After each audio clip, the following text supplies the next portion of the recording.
30 years ago, the Israelis and Palestinians negotiating the Oslo Peace Accords were hopeful that they were laying the foundation for a permanent solution to the conflict between them. But 30 years later, these negotiators say that promise has not been fulfilled. There was true faith and belief that the negotiations, diplomacy, would end up delivering liberation and the Palestinian state. Unfortunately, what we have today, the occupation is more entrenched.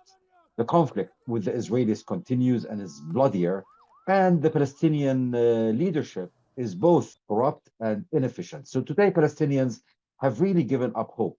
Yossi Beilin was one of the chief Israeli negotiators in the Oslo peace process. He says Prime Minister Yitzhak Rabin's assassination in 1995 by an extremist Jewish Israeli opposed to the peace agreement was a key factor in the failure of the Oslo process.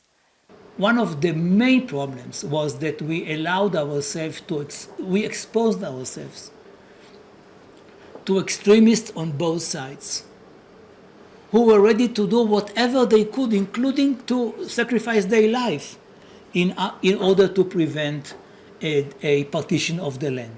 Palestinian leader Yasser Arafat's support for Palestinian extremists who rejected recognition of Israel led to the collapse of the peace process, according to some Israeli intelligence officials who were involved in the Oslo negotiations.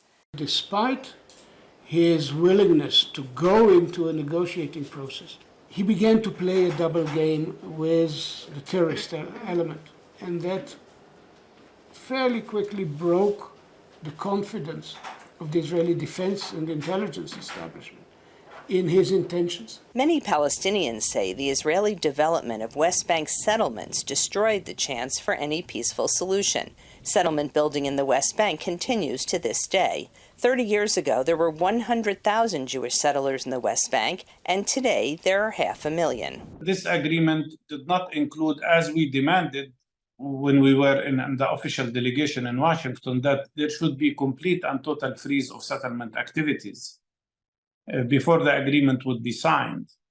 The Israeli-Palestinian peace process is once again in the news amid talk of a U.S.-brokered normalization agreement between Israel and Saudi Arabia. As part of the deal, Israel would make significant concessions to the Palestinians to satisfy some of the provisions laid out in the Oslo Accords 30 years ago. Linda Gradstein for VOA News, Jerusalem.